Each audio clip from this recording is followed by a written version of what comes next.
I wanted you dead, you'd be dead. Hey guys, how's it going? And welcome back to today's video. And in today's video, we're doing a review for one of the most anticipated movies of the year. A movie that has dropped on HBO Max. A movie that has been making waves. The first big movie to drop on HBO Max. And that is Wonder Woman 1984.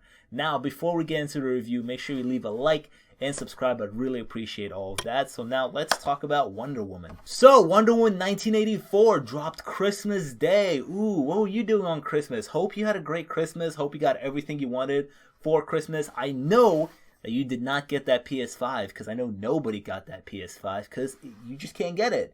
But hopefully you weren't disappointed because you got to watch Wonder Woman 1984. Or you were disappointed. Because I hear a lot of people are. Let me tell you my thoughts about the first Wonder Woman movie. Now, when I went to go see it in 2017, I had a lot of expectations for it because before I saw it, the internet was going crazy about it. They were like, wow, this is one of the best superhero movies ever made. This movie's so good. And I potentially walked into that movie with like too much expectations. So I walked out a little bit disappointed. I enjoyed the film. I thought it was really cool. But from the expectation of where everybody else was saying it was at, like to me, it didn't really hit those bars. And like it's a very good superhero movie, but like I only saw it once back in 2017. Never really had the urge to rewatch it. Maybe should have rewatched it before I watched this one. But yeah, I wasn't like super impressed with it, but I still enjoyed it.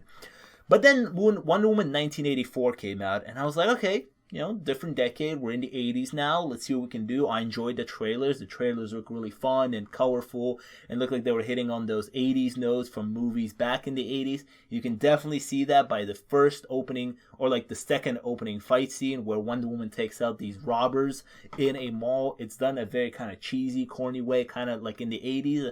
And then you watch that and you're like, oh, it's a little bit cheesy, but it seems like they're going for that style because the movie takes place in the 80s. That's the way we're going to do it. The movie is enjoyable. It's enjoyable in parts. There's a lot of things that work for me in this movie. But to be honest, there's also a lot of things in this movie that did not work for me. I feel like you can watch this movie and you can have a good time with it. And your whole family can sit down with you. And, it will be an enjoyable movie. It's a little bit too long. It clocks in at like 2 hours and 30 minutes. It should not have been 2 hours and 30 minutes. It drags in pacing a lot. But I feel like there's a lot of sequences and just Wonder Woman in general and the performances from everybody. Like, you can enjoy it, but you might be disappointed in it. A lot of people on like Twitter and the internet being like, oh, this is like one of my favorite DC movies ever. Like, I love this movie. But then I also saw people say like, this movie was a huge disappointment and I didn't like it at all. Now, in order for me to kind of lay out some of the things that don't make sense or some of the things that I really liked about this movie, I want to go into detail for it. So this part of the video, this is where we enter spoiler territory. Now listen, this movie is out on HBO Max. You can watch it at home or you can go to theaters, go support your local theater or something like that. Stay safe. You can go to theaters, see, you can watch it at home. It's accessible at home. So this is going to be a spoiler review for Wonder Woman. Again, my general thoughts is that there's parts of it that did work for me. The pacing drags on a lot, but there's also a lot of things that I didn't really enjoy. And for me to talk about that, I'm going to have to get into spoilers, so this is a spoiler warning for you. First of all, let's start off with the positives. What did I really enjoy about this movie? That is the performances. I think Gal Gadot gives her best performance as Wonder Woman in this movie. There's a lot of emotion for Wonder Woman in this movie because she's really missing Steve Trevor, and basically the whole movie revolves around this rock that grants people wishes, right? Gal Gadot and Barbara Minerva, played by Kristen Wiig, they find this rock and they have no idea what this rock does, but it's kind of implied that this rock grants you wishes. So Wonder Woman picks it up and she kind of wishes that Steve Trevor came back, and he does come back. But the problem with this rock is that when it grants you your wish, it takes away something that's really important to you. And since Wonder Woman made a wish, it takes away her powers or some of her powers, like a certain percentage of her powers. It's really weird, right? But that is another thing that I really liked, is that this movie made Wonder Woman vulnerable. Like, when you're watching a superhero movie and people are like shooting at them and they're clearly bulletproof, you're thinking, What the fuck are you shooting at then? Well, in this movie, when she's actually getting shot at a lot of the times, like, she can actually get hurt by bullets and die, so it adds stakes to this movie. Since this is taking away her powers at a certain point towards the third act, she obviously needs her powers back, and in order to get her powers back, she needs to renounce her wish, and her wish being Steve Trevor's back. So there's kind of this conflict going on of that, like, she really wants Steve Trevor to be there, but she also needs her powers to save the day. So, like, it's a real heartbreaking thing of her having to give up Steve Trevor. So I think that really worked for me because I really felt like, you know, they nailed that home that, like, if there's a rock that can give you anything you want, but from a wish, like, and it comes true, it would be really hard for you to give it up. And so you're just kind of in this conflict of, like, man, I don't want to give this thing up that this rock has given me, but I also kind of need this other thing that it took from me. So I like the way that worked. The dynamic between Chris Pine and Gal Gadot is really strong. Having Chris Pine back is great. He's kind of taking on that fish out of water scenario that Wonder Woman went through in the first movie. He's now in the 80s, and because he died back in World War I, he's like embracing the 80s and is like amazed by everything. So that creates a lot of funny scenes. I like Chris Pine in this role. He's great. But the thing is with Chris Pine is that the way his character comes back, this is another thing. I mean, this is starting a trail of things that just don't make sense. His character is not like, it's not like Chris Pine just appeared out of thin air. No, he takes on a life of like another guy. So like his face is like this other guy. But Gal Gadot's character, Wonder Woman, when she looks at him, she sees Steve Trevor. But it's not really Steve. Like, his face is there. Like, he just takes on this other guy's life, right? And then when eventually he does, you know, when she does renounce her wish, I guess Chris Pine's personality is gone out of that person. At the end of the movie, when there's like this whole happy ending, Gal is now meeting this guy like outside, and when she's looking at him, she gives him this little smile, like, hey, we spent some time together. But this guy clearly doesn't know who she is. And this movie never really touches upon the fact of, like, what was this guy's life like when Steve Trevor took him over? Like, he doesn't even say, like, he doesn't even drop, like, a little line of, like, hey, these past couple of days have been really weird. Like, I don't remember anything from them. No, he just acts like everything's fine. Like the past couple of days, he hasn't been Steve Trevor. However, the best performance in this movie for me goes to Pedro Pascal. I'm a big fan of Pedro Pascal, and in this movie, he plays Maxwell Lord, this kind of oil tycoon, and he has his eyes on this rock because, okay, his wish is basically to become the Rock. That threw me for a loop, right? Because when he gets his hands on the rock, I'm like, all right, he's gonna wish for like ultimate business power or like an empire or something like that. No, he wishes to become the Rock. So then the Rock like disintegrates in his hands, and now he's this magical rock, and when people touch him and they wish for something, like that wish will come true. But what I like about his performance in this movie is that this rock is like really ruining him physically, like he's really becoming ill. And so he goes through all these transformations throughout the movie. And Pedro Pascal, again, is just a great actor. So he brings his charisma to the role. And he's just great. I'm a big fan of Pedro Pascal. Also, he has a son. Yeah, he has a son, which is apparently a big thing for his character. We see his son in the beginning of the movie. We see that their relationship is a bit rocky. All his son wants to do is spend some time with him. But his dad is like this big businessman. So he doesn't have time to spend with his son. But the thing is once he becomes the Rock and starts granting people wishes, we forget about his son. I honestly completely forgot about his son at one point. And then in like the middle of the movie, his son comes back, and you're like, oh wait, he had a son. And then at the end, his son plays this big role because he's like, oh my god, I'm causing this evil. Like, I have a son in this world. I gotta stop this evil. And the other villain in this movie that we have is Jamie Foxx's Electro.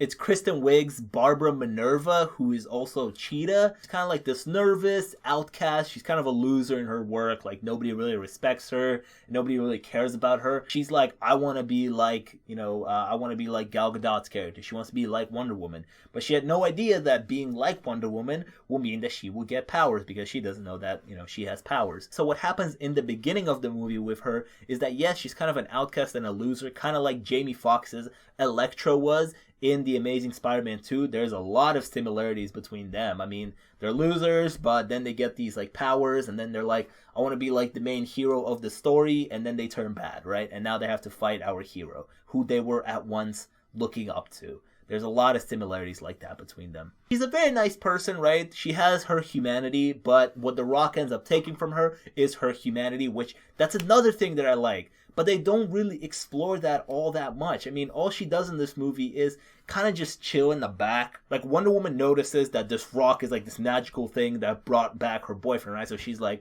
all right, Steve, we gotta go explore this and see what the hell is up with this rock. And she's like, all right, Barbara, look up where this rock originated from. So for the whole second act, she just kind of goes away to go like do research.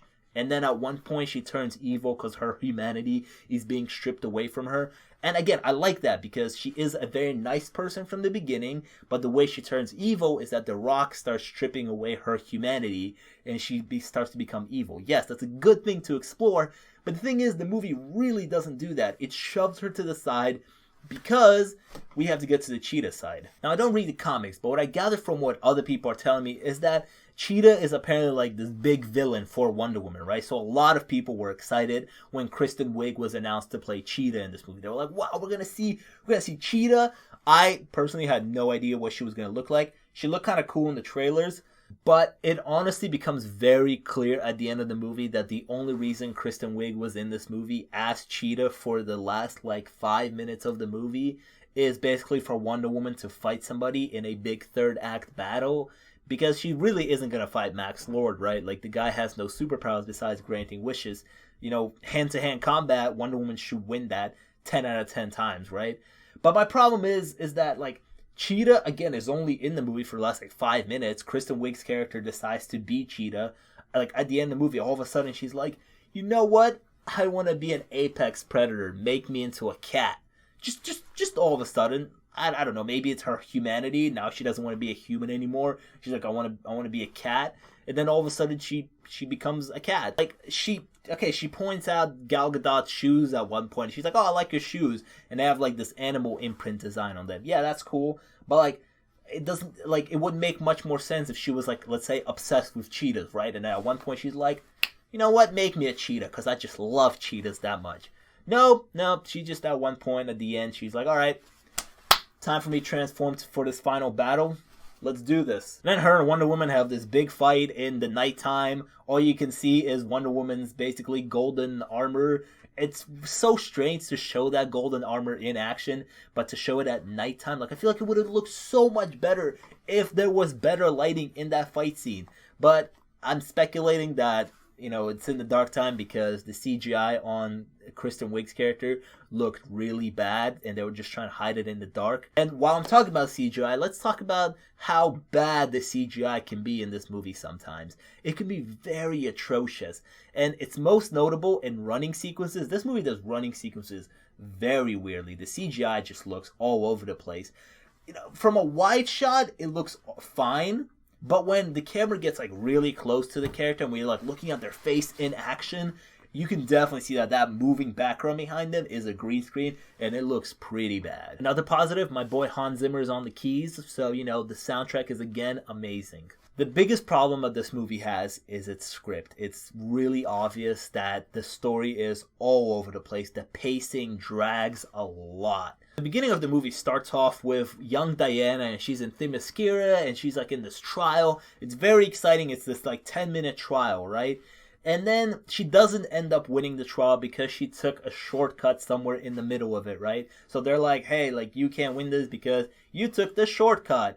And apparently it's like setting up this whole lesson where, you know, Wonder Woman somewhere at the end of the movie will learn that, like, I can't take shortcuts in life. I need to, like, fully do things. Like, I can't cheat. But the lesson in the beginning of the movie does not come back at all at the end of the movie. At least I didn't see it at all. You could like really search for it, and maybe if you like really search for it, you will find the lesson of how the beginning sequence of that trial and how she didn't win it because she cheated, and how that lesson like correlates to the end of the movie. But you would have to like really look for it. I feel like there's no like straight kind of connection there of like at the end of the movie she learns that, hey, cheating is bad. I should not be doing that. However, my biggest problem with that opening sequence is at the end when whoever wins the trial, right, that golden armor comes out, and it's foreshadowing that obviously Wonder Woman will have that golden armor. It was all over the trailers, right? But they talk about this golden armor. They're like, our greatest warrior wore this armor, right? So here I am in the beginning of the movie. I'm thinking, yeah, she's going to get it at the end of the movie. She's going to do something heroic to earn this armor. I wonder how she's going to get it.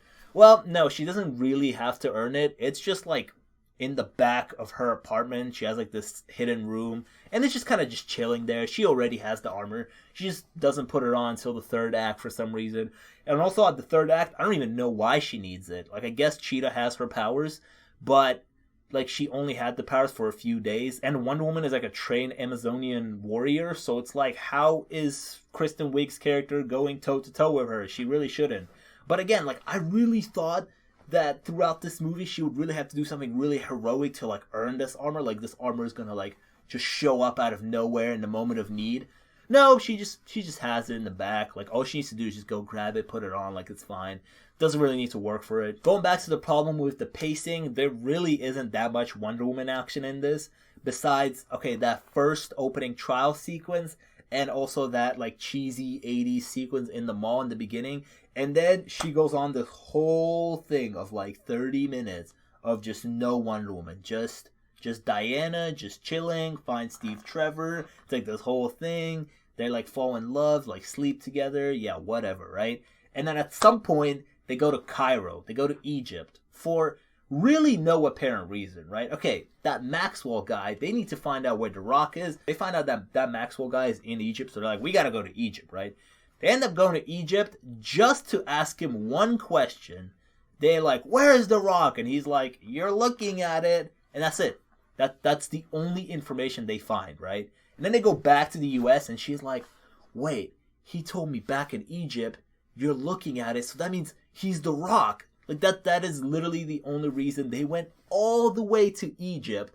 Honestly, when, like, big storylines in the movie start making no sense, you start picking up on, like, these little things that start making no sense that a lot of people would classify as nitpicks. So here's just one that, like, really made me laugh. When they're in Egypt and they're, like, chasing these, like, convoy of trucks, and, the convoy has, like, this tank, Steve Trevor basically takes his little car and he drives into the back of this tank and just stops it. Just by driving into the back of it. That just made me laugh. How is that tank affected by this little car running into the back of it? But it is. Alright, finally, let's talk about the ending. So at the end, Wonder Woman's fighting Cheetah. She knocks Cheetah out with, like, this electric thing that falls in the water. It ends up knocking Cheetah out. That's fine. So now we gotta go deal with Maxwell Lord, who is somehow granting people wishes through, like, the TVs. It's like this really big thing that, like, the government in this world created that, like, spreads these particles through the TV that allows to touch. I don't know. It makes no real sense, but you're just kind of going with it because it's sci-fi. So he does that, right? So then Wonder Woman is like, cool, like, I gotta use my lasso of truth, which basically can do anything at this point. She touches his leg and she's broadcasting to the whole world this big, epic speech. And this is where, again, I want to give a shout out to Gal Gadot in this movie. A lot of emotions she has to show in this movie, and she does that great. It's a very moving and emotional speech about, humanity and how everybody has to come together. And if everybody comes together and renounces their wishes, because, since Pedro Pascal's character is, like, touching everybody through the TV, they're all, like, making wishes. They're like, I want $1 million. This one guy straight up says, I wish you were dead, and the woman that he tells that to is having, like, a heart attack and dying, right? You expect me to believe that everybody in the world is like, you know what, Wonder Woman, you make a good point. I need to renounce my wish. I don't want this millions of dollars, right? I'm gonna renounce my wish. I would believe that, like, this is a message about, like, this is a very corny message about, like, humanity and how we all need to come together and just kind of, like, save the world or something by renouncing our wishes. But it was just hard for me to believe that everybody was, like, yeah, I'm gonna give up this thing like real quick, even though Wonder Woman struggled to give up Steve Trevor throughout the whole movie. You know, everybody renounces their wishes, Maxwell Lord renounces his wish, and then he goes and sees his son, and his son is like hiding in a bush because a nuclear war almost broke out because politicians wish for more nukes, blah blah blah blah blah. But like at the end, we were in this like Christmas scene, which I'm thinking they basically added that last second because they were like, oh, we have a Christmas release. We have to film this whole Christmas thing and add it to the end of the movie. But there was just so many questions left with the villains. Here's my top 3 questions that Wonder Woman 1984 did not answer. You know what? Here's my top 4 questions. First of all, what happens if somebody did not renounce their wish? Okay, fine. I believe that like majority renounced their wishes. But let's say one guy's like, nah, I'll keep my thing, right? Like what happens then? You know? Number 2, what happened with Barbara? She is like no longer Cheetah at the end of the movie. We get like this one shot of her. She's back to her like normal form. But does she still have Wonder Woman's powers? I guess she's not a Cheetah anymore. But does she have her humanity back? Like what exactly happened with her? We just get one shot of her looking normal. That's it. 3. What happened with Maxwell Lord? I mean, this guy almost ended the world. Yeah, he gave his son a hug and he gave him a speech about how he's always going to be there for him. But this guy almost ended the world for his own selfish reasons. What are the consequences for him? None? That he just gets to walk around free, that's it? And number 4, what happened to The Rock? Okay, Maxwell renounced his wish. He's no longer the little rock, right? What happened to it? Is it back? My friend said realistically it should be back on his desk, right? That's where he made his first wish. So is it back on his desk? Is it not back on his desk? No. The movie will not answer any of these questions. The movie will just end on this random Christmas scene where Wonder Woman flirts with this guy that was Steve Trevor. This guy doesn't even remember that his life was taken over the past couple of days. And then she flies away into the sunset. And now I'm left wondering, are there any consequences for Cheetah? Are there any consequences for Maxwell Lord? No. I can definitely see how this movie's splitting opinions. Some people love it. Some people think this is a giant disappointment. Personally, I think this is kind of a disappointment. Not a giant disappointment because, again, I enjoyed parts of this movie. But, again, you start to think about the story and the script, and it just starts to make no sense at all. Like, you are really reaching for some of these things. So for me, I'm going to give Wonder Woman 1984 a C. I think this is, again, an enjoyable movie in parts. The pacing is dragging a lot of the times. It should not be 2 hours and 30 minutes long. The story, at times, just some parts just make no sense whatsoever. But again, it's an enjoyable movie. It's on HBO Max. If you have an HBO Max subscription, give it a watch. You know, it's accessible at home. So, you know, enjoy that for the holidays. Honestly, right now, I'm just wondering what the future for Wonder Woman is, because I heard that Patty Jenkins doesn't even know if Wonder Woman 3 will happen. Gal Gadot doesn't know if Wonder Woman 3 will happen. I know that Gal will definitely be back if Wonder Woman 3 does happen, which I think it will happen. But I'm just wondering, will Patty Jenkins be back? I know she's not happy with this whole Wonder Brothers and HBO Max kind of thing that they put her movie on HBO Max. And I know she's got her own Star Wars show now on Disney. Like, will she return for Wonder Woman? I don't know. And I hope she does, because I don't think the directing is the problem. I do hope, however, they clean up the CGI, because at times, again, it did look bad. I don't think the directing is the problem. I think the script is the problem. Again, just some of the things just make no sense. There is a good movie in here. It's enjoyable at times, but at 2 hours and 31 minutes, it's too long, and just some parts just make no sense. But did you enjoy Wonder Woman 1984? Did you think this was one of the best superhero movies ever? Did you think this was a giant disappointment? Leave all of that down in the comments. I would love to have a discussion with you about that. And again, leave this video a like and subscribe. I'd really appreciate that. And I'll see you guys in the next video.